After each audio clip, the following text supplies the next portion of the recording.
Hi, I'm Dr. Ange Mack, and I'm back for part 2 of 3 parts of this story of mine, this saga that I've been delivering to you and sharing. I first off want to say thank you so much for those of you that reached out personally and through YouTube to offer your empathy and your sorrow for what was misdiagnosed as ALS or Lou Gehrig's disease. I do not have it. I just want to say that up front. I did put that in my title when I realized that I was probably misleading people to think that I have it now. Those of you who know me now know I'm doing so much better. And I just want to say thank you so much for listening and caring, because I do care about you and I do care about getting this message and this information across. And with that, I'm going to start part 2 of my story. In part 1, I described a lot of my background, both personally and professionally. So if you didn't get a chance to see part 1, it's not too long. It's about 23 minutes. So if you want to watch that and really get an understanding of who I am and where I come from, that's a great place to start. This part will really talk about my misdiagnosis, my myriad of symptoms, and what I did and what I'm still doing now to try to reverse and fix a lot of these issues. And it's not just issues with my physical health, it's issues around fixing the healthcare system overall, because it is broken in some places. And I learned that early on with my son when I described his diagnosis of X-linked hypophosphatemia. All the doctors and specialists I work with him, and how none of them were talking to each other. Many of them were giving different advice to do different things, and it was so disheartening and frustrating and scary as a mom to not know what to do. So that propelled me into the field of integrative healthcare 30 years ago.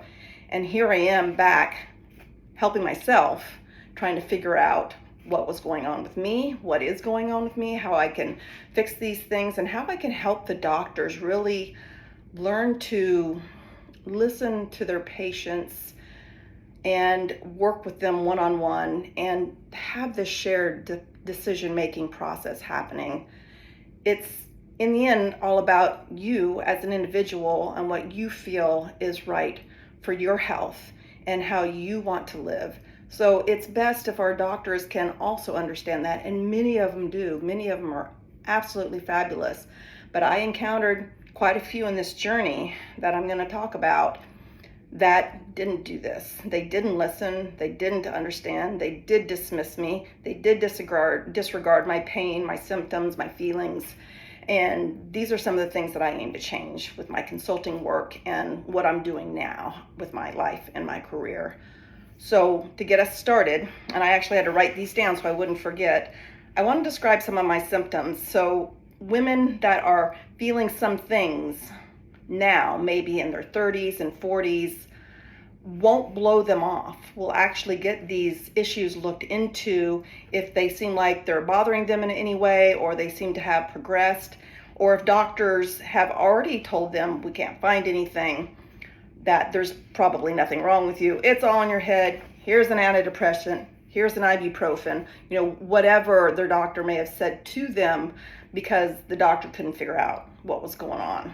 So if the doctors don't know this stuff and the patients don't know this stuff, we're going to end up in a scenario that I've just been struggling to get through since 2023. And with your help and sharing my information with those that you love and letting them know that I'm here to help and support in any way I can, I will have handouts, I will have free things, I will have guidelines. I'm going to get through my stories, and I will have information on every single issue I had, every single specialty and specialist, health provider that I had to see, and what you can do if hopefully not ever, but if you're in a similar situation. So I'm going to start off with my cardiac issues. So early on, mid-40s, I briefly mentioned this in the previous video, I had horrible heart palpitations. Did the full workup, started seeing a cardiologist, could not find anything. So that was, I think, my number one indicator way early on, 15 years at least before I actually hit menopause. And menopause is only one day in time. Menopause is defined as 12 months since your last period.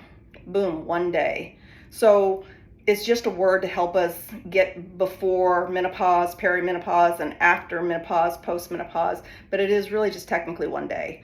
So 15 years before menopause, I was having these heart palpitations and issues. I didn't know if it was anxiety. I didn't know it's because I was having all of these challenges with my kids and making sure they had the right health care. There were lots of things going on, but I was always used to high stress. I kind of thrived in a high stress environment. I was always, if I wasn't going to school, I was learning and consuming information. I was working for the military. I was raising my family. I was working out all the time. So these heart palpitations, they freaked me out, and no one could figure out what it was. And I didn't even know what was causing it until probably 2 years ago when I started researching and learning this information about perimenopause. So if you're having heart issues, this may be the issue. You may need some kind of supplementation. So these are the things I want us women to think about. I am not pushing hormone replacement therapy, estrogen, progesterone, testosterone. I'm not pushing that, but I will say that those hormones do drop. And these hormones have receptors, estrogen specifically, on every organ system within your body. And when those organ systems aren't being supported because those estrogen receptors are dried up because there's no more estrogen, you're going to start having probably symptoms, and you may start feeling things. And I'm not just talking about hot flashes and maybe insomnia. There are, and you're gonna learn from me today, there are a myriad of possible ways that low hormones could be impacting you. And that's what I want to discuss. Things that you can see and feel, and things that you can't. That definitely crept up on me. So number one, cardiac. Number two, dehydration. I believe my cells were beginning to dehydrate. And I noticed it in my skin getting drier, and just having to apply more lotions and trying different lotions and to figure out using the scrubs, all of it, the brushes. I have a pretty good system now, and my skin is pretty healthy overall. So that was a symptom. That was a sign early on. It wasn't necessarily like a horrible health symptom, but it's like, hey, why am I drying up all of a sudden? Couldn't figure that out. Another one that most people don't realize is you can start to have dental issues. I literally lost a tooth and had to have it pulled. I think now is about 10 years ago. And I had no idea that my depleting hormones impacted my teeth, my jawbone, all your bones. And again, another sign that I was going through perimenopause and my hormones were depleting. I just had no idea.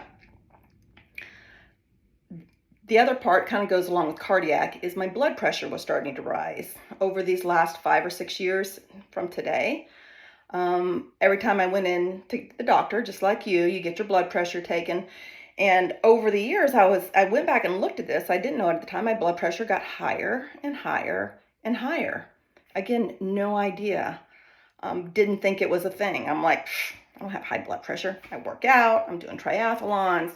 I'm fit. I'm eating good. It must be just me rushing around. But it was high blood pressure, and it was dangerously high. And I didn't want to accept the fact that they wanted to put me on 2 or 3 different types of blood pressure medicine to get my blood pressure down. So when that was happening, I really dug my heels in. I wanted to know why. I wanted to understand what was going on inside my body. And so that's when I really started to fight and let the doctors know that I'm not just going to take blood pressure medicine. My doctors, my primary care doctors in the VA, God bless them, I was just completely obstinate and very willful, and let them know that I was not going to take these medicines, and they let me know that I might die. I'm not recommending anybody do this. And I did try some of the medicines once I got things figured out, some of the blood pressure medicines, but they had all kinds of adverse side effects. That's another part of my story. So high blood pressure, brain fog, not just brain fog. It's not like you just wake up and things are kind of foggy. I forgot words. I would go to speak a word and I would say a different word. I would try to play dominoes with my family and my grandgirls, and I couldn't add. I mean, I was feeling horrible. I couldn't do budgets for my grant management. There was like so many things. I was trying to run a veteran nonprofit. I was trying to do consulting on the side. At the time, I was also teaching at George Washington University. I think I only taught 2 semesters there, and I had to step down because of this, sadly. I may try to go back at this point. I have a whole new thing I want to think about and go to them with. So brain fog, horrible. Difficulty breathing. I have had asthma, seasonal asthma, exercise-induced asthma for a long time, but I didn't like taking the albuterol and the other, steroids that you inhale, because I know over time that can hurt your metabolism of nutrients. It can also hurt your bones, and I just simply did not like taking any type of medicine. So I did have asthma, but my symptoms got worse, and they continue to get worse. And I'm like, there is something wrong. We know there's something wrong with me, right? Everybody agrees at this point. We know something's wrong, but I refused to believe I had ALS. I just refused it. And that was my mindset. So I wanted to figure out what it was I did have. The next big symptom, and I know a lot of us ladies are working super hard. We are raising kids. We are taking them to all their extracurriculars. We are maybe working ourselves full-time, part-time, running and managing the family. We are exhausted. But I can say, because I've done all of that and lived through it for the most part, pretty successfully, I can say that this fatigue was next level. I mean, I could get up and go for a while, and I was still going to the gym. I'm talking 5-10 years ago, and doing my workouts, but then I would be spent, and I was eating the protein, and I thought I was doing all the right things, but I was exhausted, just completely exhausted. So fatigue is one thing, and if you're nourishing yourself and you're sleeping well and overall you feel like you should be pretty healthy, think about some of these other things that may be happening. This is what I'm trying to do. I'm trying to educate the women and those that love us what to look for, and then what to do about it if things start to get bad, or if you notice things getting worse. And talk to your other girlfriends about it, and talk to other people. I will stop people in the supermarket and start talking to them about menopause, or they will stop me and they will ask me a question, and I will make sure menopause comes into the conversation, because I think people just need to hear the word. I swear to you that I thought if I admitted that I was in menopause, that I was admitting to being old. An old lady, not worth anything to anybody, on my way out, had nothing more to offer, gonna break down from here, and I just didn't want to talk about menopause. It's like, yeah, it happens, you get through it, and then you're good. And now I can't stop it from coming out of my mouth. So talk amongst one another about menopause, perimenopause, the things that you're feeling, and work with me and us together in this movement to educate one another, educate our community, and educate the healthcare system.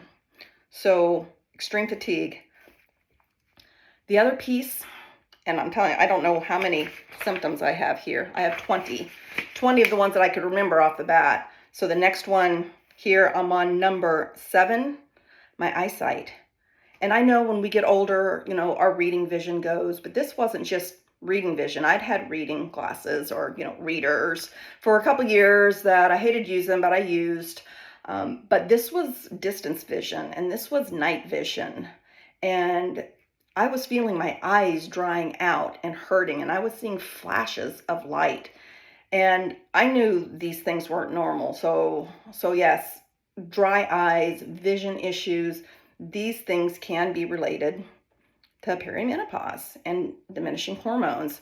Now, I'm not saying that nothing else can cause some of the symptoms I may be listing. I think we we should go in and get a full workup, when we have our physical, and look at these things in depth. You could have, a malfunctioning thyroid. You could have a malfunctioning pancreas. There could be all kinds of things wrong, nutritional deficiencies. It could be as simply as getting a little more vitamin D and vitamin K. So don't take this as, oh, if you have one of these symptoms, then, you're heading towards menopause, and, you need to just check that box and deal with the potential perimenopause piece. I want us to look at this holistically and know that if you have one of these things, it could be, and I want you to get checked out for it. That's what I'm trying to convey here. So the eyesight, 8 was a big one for me. Muscle spasms and twitches. I talked about in the last one how literally my arm would contort, my back would seize up, my calves would, if you've ever had a Charlie horse, which I think all of us have, just unbelievable pain that won't release. And these muscle spasms were daily, and I would go to make a move and they would happen. So it's not like I could ignore them. Joint pain, really bad. Couldn't walk up and down stairs, couldn't hardly bend my arms without hurting. The joint pain is still a big issue that I'm working with, trying to figure out. But it was one of the number one signs. And then along with all of that, anemia. And anemia is when you don't get enough protein and you have enough iron in your body, and there are blood markers that you should probably have done when you get your annual physical to look for your iron levels, look at your transferrin levels, your ferritin levels. Excuse me one second. Sorry, I don't have a professional setup. I just had to click off a call that was coming in. So anemia, I'm sure you'll get those labs. But here's the thing with your labs. Check how they're trending. That's one thing that I can do now that I wasn't doing way back then. When my son was being seen by multiple specialists and getting his labs every 3 months, I was cataloging and tracking all of his labs. His doctors weren't even doing that. I was bringing that information in and say, look, his phosphorus was this here, and now it's here, and this is here, and this is his alk phos, and looking at bone markers and such, and really knowing the nephrology and the endocrinology and the bone markers around my son's condition. So I was no newbie to this. This was not my first rodeo for sure with talking with doctors and tracking labs, but I'm letting you know that we have apps to help track our labs. And if you get your labs done through LabCorp, Quest, or Sunrise, you can get those downloaded if you have a smartphone. You can get them all uploaded or downloaded, whatever the term is, and they will track labs from different doctors, from different laboratories, and they will show you the trends. And it has been just a phenomenal tool for me. And I've been using this tracking, over the last 3 years. And again, I can see all the things. I can see when my iron store levels go down, and I can talk to my doctors, and they're like, oh, they're low average. I'm like, they've been trending down for the last 2 years or the last year. Maybe I should get on some iron for a little bit, because too much iron can be toxic. You don't want too much of anything. And have to kind of guide my doctors in what I want, because many of them will see, oh, you're within average. And I'm like, I want to be optimal. I don't want to be low anything. I definitely don't want to be trending low to the point where it gets too bad. I want to catch it early on. So, watch those anemia, low iron markers. Another bad symptom I had was horrible pain in my left scapula, shooting pain going up into my neck and down my arm. I got all that looked at, neuromuscular pain and numbness in my lower leg. Again, just bizarre symptoms. Sarcopenia, which is muscle loss. So for me, being an athlete, this was super, super noticeable. I couldn't even flex my muscles, just make them tight and, make a bicep or flex your quads or your calves. I had no ability to flex anymore, which was horrifying to me. And just seeing my muscles waste away, which is sarcopenia, muscle loss, was one of the most worst feelings in the world, because I didn't have the energy to go to the gym. If I could get to the gym, I didn't feel like I was really able to do a good workout. And I was trying so hard to stay healthy and eat right, but I was missing some very essential components, and we're going to talk about what those were. And it wasn't just hormones. Sarcopenia, osteoporosis. I was diagnosed with osteoporosis, as I discussed. Now I am reversing that. And osteoporosis, which is low bone density, it's a marker for having very fragile bones, and your risk for fracture gets higher as your bone density gets lower. So osteoporosis is negative 2.5 on the DEXA scan, or lower. And I had that rating in some of my bones. And I will say that that is now reversing. A lot of people don't think that osteoporosis is reversible. It is. And we're going to do deep dives into all these subjects going forward. And if you want to learn about something specifically, then just put something in the chat and let me know. I've already had one person ask about DEXA scans and talk more about that.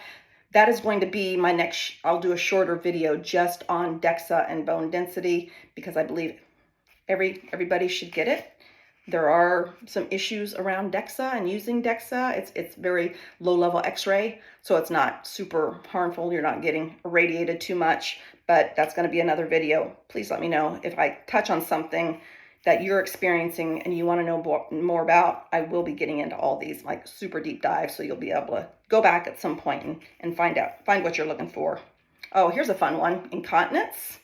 Everybody know what that is? It's when you're peeing and you don't want to pee. So you stand up, you see a bathroom, you sneeze, you laugh, you have the urgency to pee, or it just comes out. So I had 2 C-sections. So not a lot down there around my lady parts were stretched out. They were stretched out from the pregnancy, the muscles and all of that, but I had C-section, so I didn't birth any babies through my birth canal, and I still had incontinence, which I thought was more of an issue with those that, had natural childbirth. So incontinence is another big one, believe it or not. And vaginal estrogen cream is great for incontinence, urinary tract infection, UTIs, getting the health of your lady parts, your labia, those tissues, getting those plump and healthy again, so the blood is flowing and you're not drying out and you're not hurting during intercourse and you're not hurting when you put in a tampon. All these things happen, and you just need to be aware that it's probably the fact that your hormones are decreasing because you have estrogen receptors all over, especially in your lady parts, and you can safely use estrogen cream in those areas. And I have read, and the research says, that even ladies that have had breast cancer and other health conditions can safely use vaginal topical cream in their lady part area, on their face. Some people like it on their skin. It's a whole nother topic. We're going to get into it later. I will preface that with, please still talk to your doctor. If you don't think you're getting the right information, then I'm here to help provide the research, the guidance, how to talk with your doctor, how to do this shared decision making. So do not worry. We will get you there.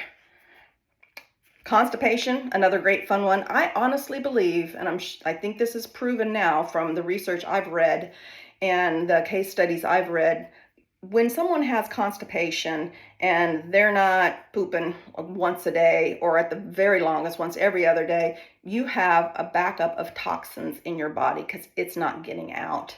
And I felt toxic all the time. It would go 3, 4, 5 days, wouldn't have a bowel movement. And it took me multiple specialists, some with very great ideas, even natural ones. One told me to eat 3 kiwis a day, which is a delicious prescription, I might add. It seemed to maybe work for a little bit. There was a study on it, and he shared it with me. It was my doctor, my gastrointestinal doctor at UVA. And I finally found something that has worked almost daily for me.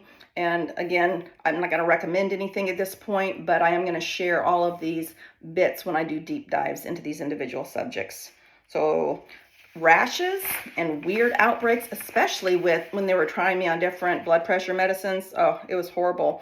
And I would take Benadryl to help relieve the rash, and then the Benadryl would exacerbate the rash and make it worse and make it spread. So my body was just rejecting things at all levels.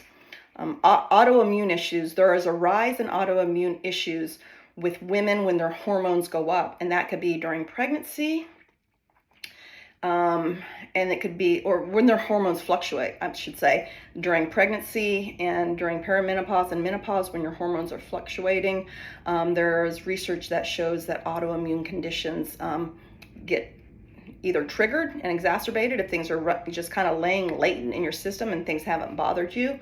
And all of a sudden, maybe you are getting rashes, or maybe you are starting to have more breathing problems or more fatigue that possibly years ago you were diagnosed with lupus or other types of autoimmune issues, and now it's just seems to be getting worse and worse. So these are just things to keep an eye on. Lack of balance. So that was kind of not fun. Step off a curb and lose my balance. And it's like, wait a minute, I'm used to like running over logs in mud runs and doing all of these crazy things where I should have been falling off and not, and here I am not able to, make a curb. So very, very, very distressing. And then I'll end with stomach ulcers. Again, just something that I had way early on, and they kind of went away, and now they kind of came back, and who knows exactly why this was happening. I'm sure stress on your body is happening. The stress from your hormones getting depleted and your organ systems not having what they've been used to having for forever, since your adult life, since you went through puberty. And now these hormones are falling off, and these symptoms are coming up, and these, weird conditions that, well, maybe you had some semblance of a long time ago, and now they've really come back, and you don't know what's going on, and you go back to the doctor, maybe get on another medication to help them. But I'll tell you, medications just to stop symptoms don't necessarily fix the root cause of what's going on.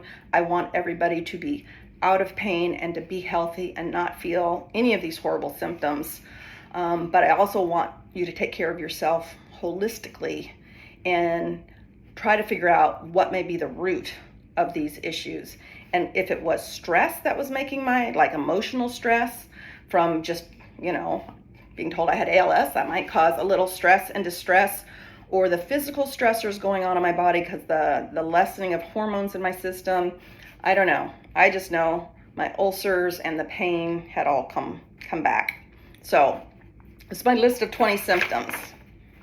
Great fun. And I wish I was exaggerating, and I probably missed some.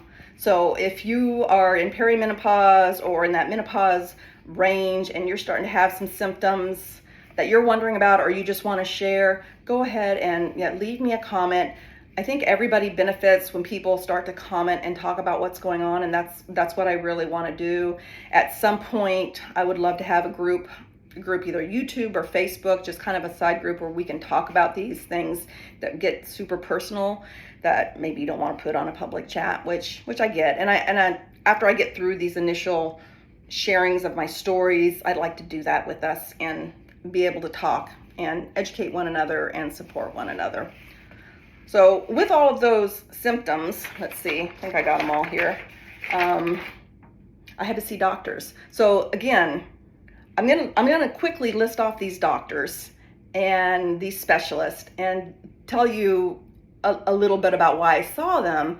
But remember, 2023, I saw all of these doctors, probably except for maybe 2 that I started seeing this year, urogynecology for my pelvic floor tightness issues, which I didn't know I had and are causing my incontinence. I am learning stuff all the time. I am just like, I think I have it figured out, and then I learn one more thing and one more thing, and I am here to share everything I've learned over the last 3 years. So you hopefully don't have to go through this stuff. So I'm going to tell you, the first doctor I saw after I was diagnosed was a board certified integrative medicine doctor who is also not only board in integrative medicine, but also certified in functional medicine. So she is trained in looking at a person holistically, looking deeper than just the superficial labs that most of our regular physicians give us, because that's what they're trained to do. An integrative medicine doctor trained in functional medicine tries to go beyond that and look deeper at the causes, from vitamin deficiencies to how you're metabolizing and processing food, and the list goes on. So that was my number one doctor. She was not a VA doctor. She was not within the Veterans Administration. Lord, I wish they had those. It's a whole little separate side mission of mine, because I do receive a lot of my care from the VA. So it's another conversation. We're going to talk about that. And if you have any interest in the VA piece, let me know, because I'm all about our veterans. I am one. So I saw integrative medicine doctor, cardiovascular doctor for my blood pressure, vascular doctor or surgeon for my fibromuscular dysplasia. As I discussed in the last video, I had this condition where inside my kidney arteries, my renal arteries, there was a tissue buildup. So inside the arteries is getting smaller and smaller and smaller and smaller, which is making my blood pressure go up and up and up. Well, I had to see a vascular specialist for that, so they could go up in those arteries and look with different invasive tools to see what was going on there. Neurological, neuromuscular. These are the doctors I saw at the VA, and then I said, nope, I refuse the fact that you think I have ALS. I am not gonna die, and I want a second opinion. And thankfully, I got referrals to see specialists at the UVA, not just for neurology, but for cardiovascular and vascular, GI, and others. So thank goodness I had options within the VA. Got to give them kudos for that. They did work with me. So neurological doctor did all the EMG and the muscle testing, the nerve testing. Orthopedist for my bones and my joints. Pulmonologist for my lungs, my breathing issues I was having. Ophthalmologist to figure out what was going on with my eyes. Again, we're going to do a deep dive. I'm going to do a video on every one of these and really get into the labs, get into the symptoms, get into what the doctors did. So ophthalmologist and optometrist for the eyes. I had to get new prescriptions every 6 months because my eyes were deteriorating. I would put on my glasses and I couldn't see the road signs again. Oh, which reminds me of a whole nother thing that was going on in 2023 was I couldn't drive because my brain wouldn't process where I should be in the road, how to make a turn, when to make a turn, what the lights meant when they were changing colors. I couldn't react. I was so dependent on Craig at that time that, I mean, it was just to be a fiercely independent woman and then not even be able to drive. Again, above and beyond horrible. So that was kind of getting back to my eyes and my brain, which are much better now. So physical therapists, multiple types of physical therapists.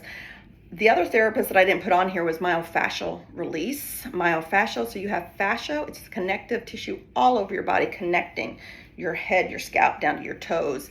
This fascia gets very bound up at times, and it gets your body and your muscles bound up into spots. And I learned when I did my Eastern medicine and shiatsu training, when I moved from Germany back to Virginia, I had to go through massage school. To be able to work as an acupressurist, as a shiatsu therapist, I had to get a Virginia license. So I learned all about fascia and fascia therapy then, and my integrative medicine doctor, thank goodness, referred me to one. So paid out of pocket hundreds and hundreds of dollars to get myofascial therapy, and I think it was critical in what I needed. So physical therapist, myofascial therapist, chiropractor for my neck issues and my back issues. The VA did pay for an acupuncturist, which was startling. startling, maybe shocking is a better word, is super surprised that they would even consider that. The VA is working and looking at other different types of integrative therapies like acupuncture. Chiropractic is easy now with the VA. They do recognize that. I don't know why it takes, some of these healthcare systems so long to figure it out. I know they have to go by evidence-based research, and there's a process and there's a protocol because you don't want to offer something that may hurt. But dang it, you're handing out statins and blood pressure medicine and all types of pharmaceuticals for all of these issues when maybe I just needed a little bit of bioidentical hormone that my body was losing, and not any of those things, because those things just lower my cholesterol, lower my blood pressure. They just stop the symptom. They don't make me any better, I feel. And based on my research, again, this is my educated opinion, and I'm happy to share and let you know where I got this information from going forward. But I've been doing research since 2016 and before. That's when I got my Ph.D. And it's in my blood, and I want to know the why. If someone wants to put me on a drug for ALS, I want to know what it is and what it'll do to my body and the mechanism of action. And I'm no different, and I was no different with my children. If there's a more natural, bioidentical way to do something to help myself, or my family, I want to try those things first.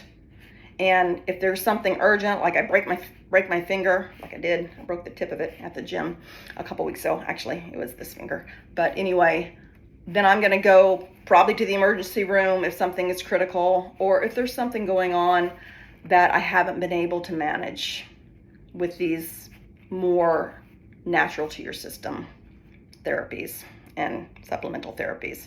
So saw an acupuncturist. She was really good. I felt she helped me more on the level of helping me sleep, on an emotional level. She helped me process some of the trauma I felt and helped me release some of that. I saw her for about 10 visits, and this is in 2024 altogether. I can't remember, there's so many, right? Like over 20 specialists I was seeing on a repeated basis. So my life was filled with doctors who I love, but I just don't want to see you every day. Okay, no offense. But acupuncture worked for me, and it could work for other people too. There is a lot of evidence-based research around acupuncture for different things. I was seeing a psychologist for trauma. I was seeing a psychologist for pain management. I was seeing a dentist, a urologist, a gyno-urologist having to do with your urinary system. My gosh, bladder, kidneys, ureters, where your pee goes to and comes out of. The words have escaped me. So urologist, nephrologist that looks specifically at your kidneys, a gynecologist or an obstetric gyno, OBGYN. I really just needed the GYN part because I had children. But I also want to say that just because you've had children, or maybe you've had a hysterectomy, or you've had your ovaries removed, it's still good to see a gynecologist for other reasons, for these reasons that we're talking about now, your perimenopausal reasons and your menopause reasons. Not that your primary care can't help take care of that. They can, and I'm hoping more and more get educated, because these are not GYN problems. These are neurological problems, these are brain issues, these are muscle issues, these are bone issues. It's really the hormones affect every aspect of your body, as we're learning together, as I've learned over these 3 years. And I will tell you, I think 4 years ago, one of my GYNs within the VA offered to give me what was it again? An estradiol tablet, intravaginal tablet, and saying that this might help with some of the urinary tract infections I was getting, pain during intercourse, some of those things. Urinary tract infections are no fun. You would be bleeding urine. I had a kidney infection due to one of them, and I just thought, like, well, if I'm going into menopause, that's natural. That's the course. That's me. That's like integrative, holistic, all natural, don't want to take any meds, don't want to take any pharmaceuticals, don't want to take anything that my body is just losing naturally, because I felt at the time that I was supposed to go through that.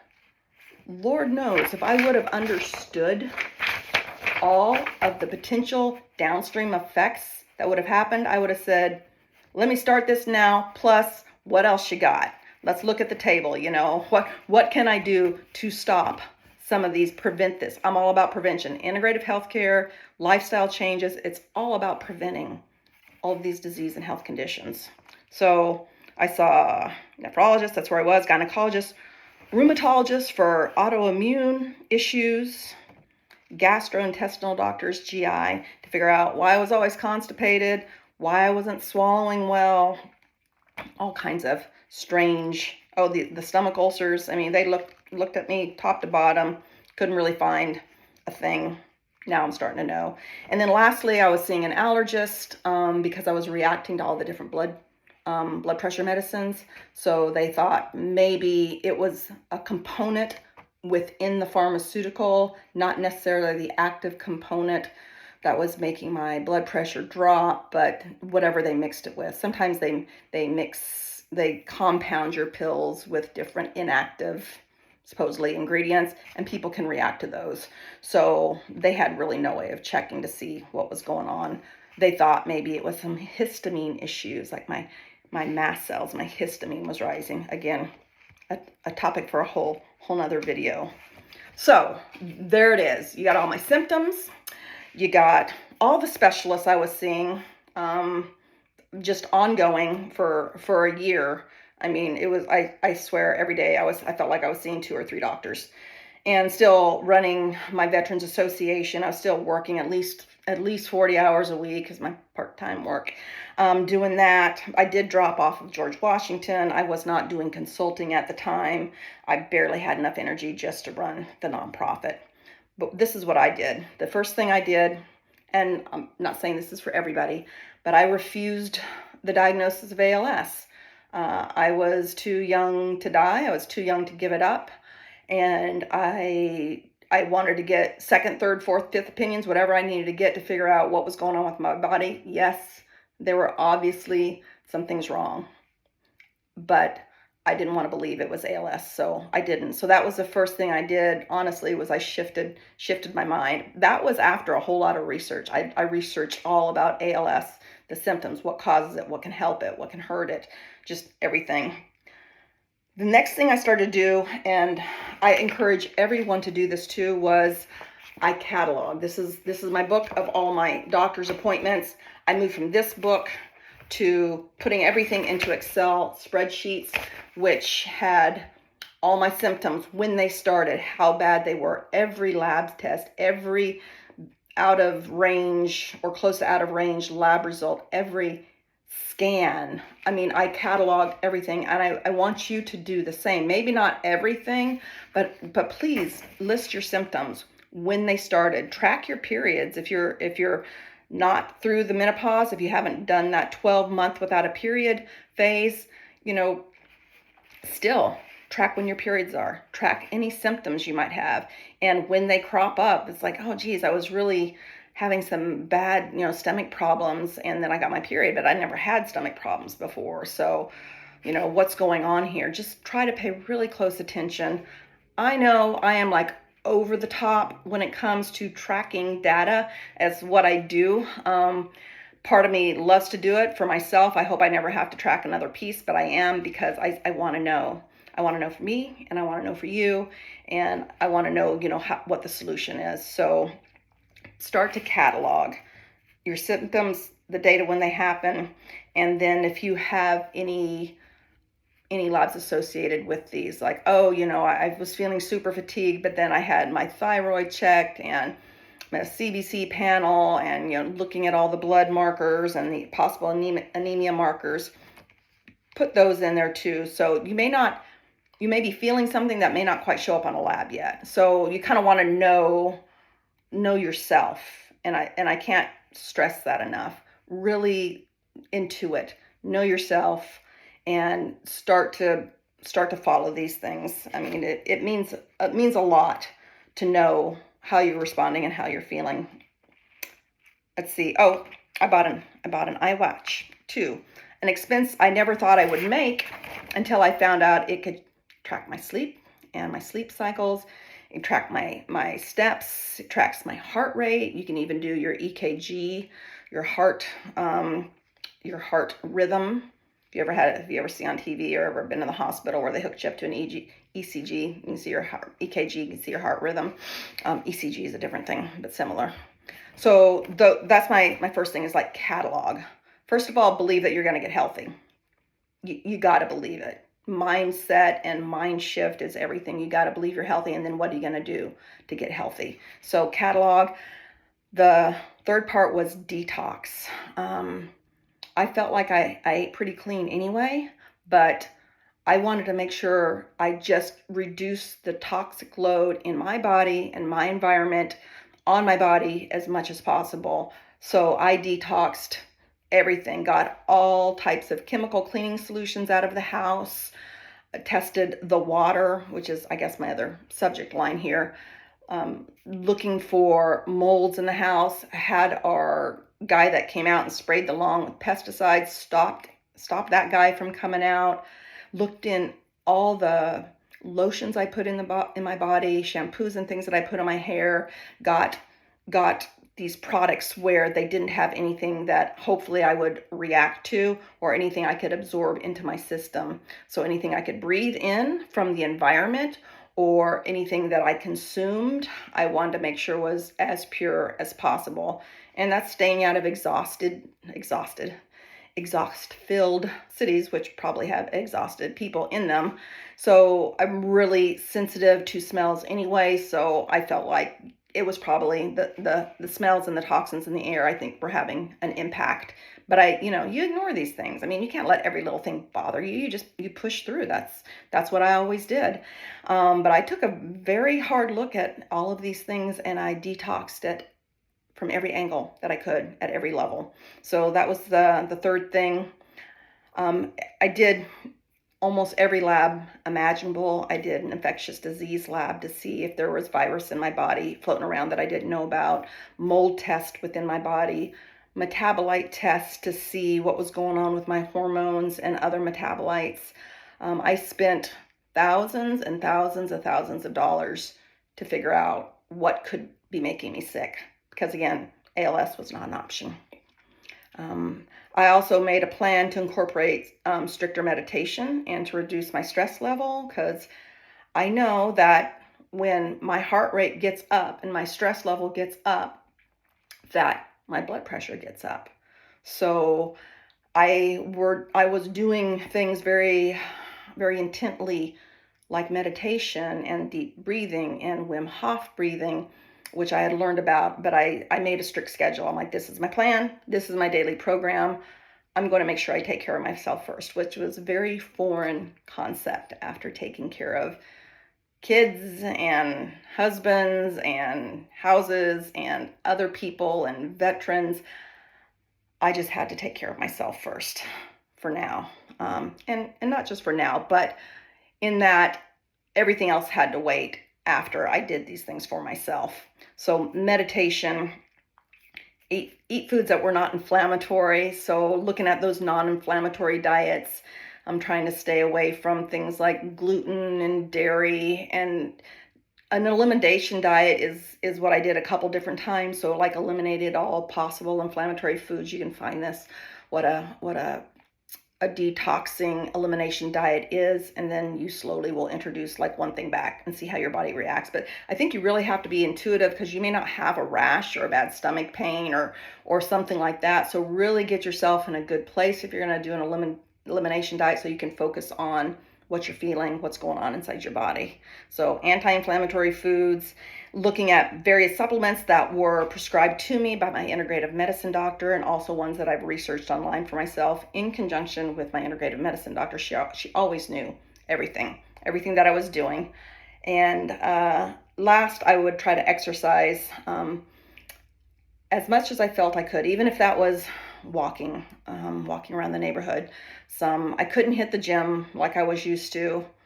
My muscles were deteriorating. My bones were weakening. Again, everything was falling apart. I really still wanted to exercise and hit the gym and try to lift the weights, but I knew when I did that, it inflamed everything in my body, inside and out sometimes, and it was just not the healthiest move. So I had to take a step back, really listen to my body, and sleep as much as I could and allow time to heal. So those were the big things. And after I had all this in place, I started seeing other specialists that I mentioned, and they had different ideas. I'm going to get into those things in my next video, specifically how I worked with my doctors, how I failed to work with some of my doctors. Unfortunately, there were some, oh, you'll hear the stories. I have some stories.